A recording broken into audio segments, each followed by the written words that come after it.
અમરેલીમાં જાહેર જગ્યામાં કચરાની સાથે બાયોમેડિકલ વેસ્ટનો જથ્થો મળી આવ્યો। ડાયાલિસિસ માટે વપરાતી ડેમો ડાયલાઇઝર તેમજ અન્ય બાયોમેડિકલ વેસ્ટનો જથ્થો મોટા પ્રમાણમાં નાખવામાં આવ્યો છે। અમરેલીથી ફતેપુર રોડની વચ્ચે આવેલ કચરાના ગજંબા બાયો મેડિકલ વેસ્ટ નાખતા આરોગ્ય વિભાગ પર અનેક સવાલો ઉઠ્યા। રોડના કાંઠે જ વેલના સોસાયટી આવેલ હોય ત્યાં રહેતા લોકોના આરોગ્ય પર અનેક સવાલો ઉઠ્યા છે। કચરાની સાથે જો બાયોમેડિકલ વેસ્ટનો જથ્થો સળગે તો વાયરસથી રોગચાળો ફેલાય તો નવાય નહીં। રાહદારીએ જણાવ્યું કે આરોગ્ય વિભાગ તેમજ પાલિકા જાગે અને આ બાયોમેડિકલ વેસ્ટનો યોગ્ય નિકાલ કરવા માંગ કરી। આ બાયોમેડિકલ વેસ્ટનો જથ્થો ક્યાંથી આવ્યો, કોણે નાખ્યો એ પણ હવે તપાસનો વિષય છે।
શું નામ છે અને હાલ બાયોમેડિકલ વેસ્ટ નાખવામાં આવ્યો શું કહેશો?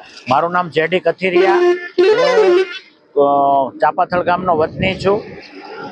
અહીંયા ચાપાથળ ગામના રોડ પર કચરો નાખવામાં આવે છે ને કચરોમાં જે વેસ્ટ પડ્યો છે, મેડિકલ વેસ્ટ પડ્યો છે, એની જે ડાયાલિસિસમાં વપરાતો હેમોડાયલાઇઝર નામનો જે કચરો પડ્યો છે એ કચરો એટલો ખતરનાક અને ભયજનક છે કે આ કચરો જો સળગે એમની સાથે જો આ વેસ્ટ સળગે તો આની અંદરથી ગંભીર વાયરસ પણ ઉત્પન્ન થાય અને અહીંના રહીશો છે એમને પણ તકલીફ થાય। એટલે અમે જે આ જે નગરપાલિકા છે એમને અમે વિનંતી કરીએ છીએ કે આ હોસ્પિટલોની તપાસ કરવામાં આવે અને ક્યાંથી આવે છે અને શું થાય એના પગલાં ભરવામાં આવે।